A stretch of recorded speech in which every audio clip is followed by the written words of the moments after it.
san cha kan pe tu kan bo pai su in thang thas ko se san ka pe tu na cholo na tam pi ngai tu ik sak ding ni chu se bo mi thong ni po mi stable tu pin le thang zai ram churam le o mi na di rak tha za la ti ding kan som na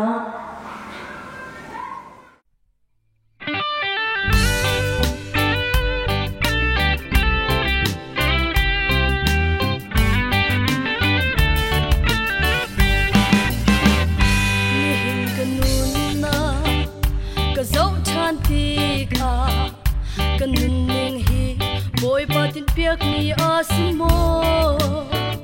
ka chimmi biale ka ro nak na hi boy pa nang ma ni na du mi an silo chun ka lak piak lo nang ma du bang in kam hang ko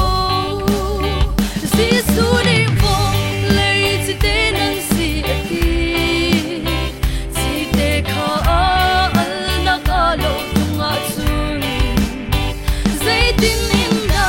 al dal chan ko asla kon okle lam ok me long asiko chang chu ban tu pin nang le kai zong ni boy pa cha kan al tung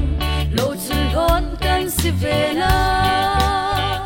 nan ni chu vo lei cha cheu nak nan si dang chung tak mi ko chu zai man ni phen kholo chu bang nan ni zong nan cheu nak na le til tha nan to mi na khan hu ti ka van chung khwa I a mi nan pa khan thang chat la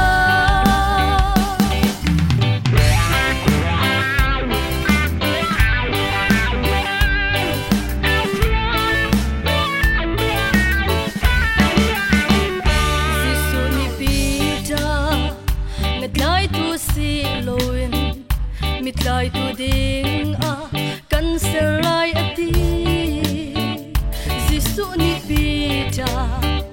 na ka do mo ati boy pa kan do chu nang ma ni nang hal di ko na ka do cha ka turun kha zau khna jisu ni vo lei chi te nan si ati chi te kha alo tunga chun zai din inda al dal chan ko asla kon okle lam ok me long asiko chang chu ban tin nang le kai zong ni boy pa cha kan al tung lo chul hon kan si vela boy dot nang le kai boy pa ni akan ma cha long a nung ding si ti lo in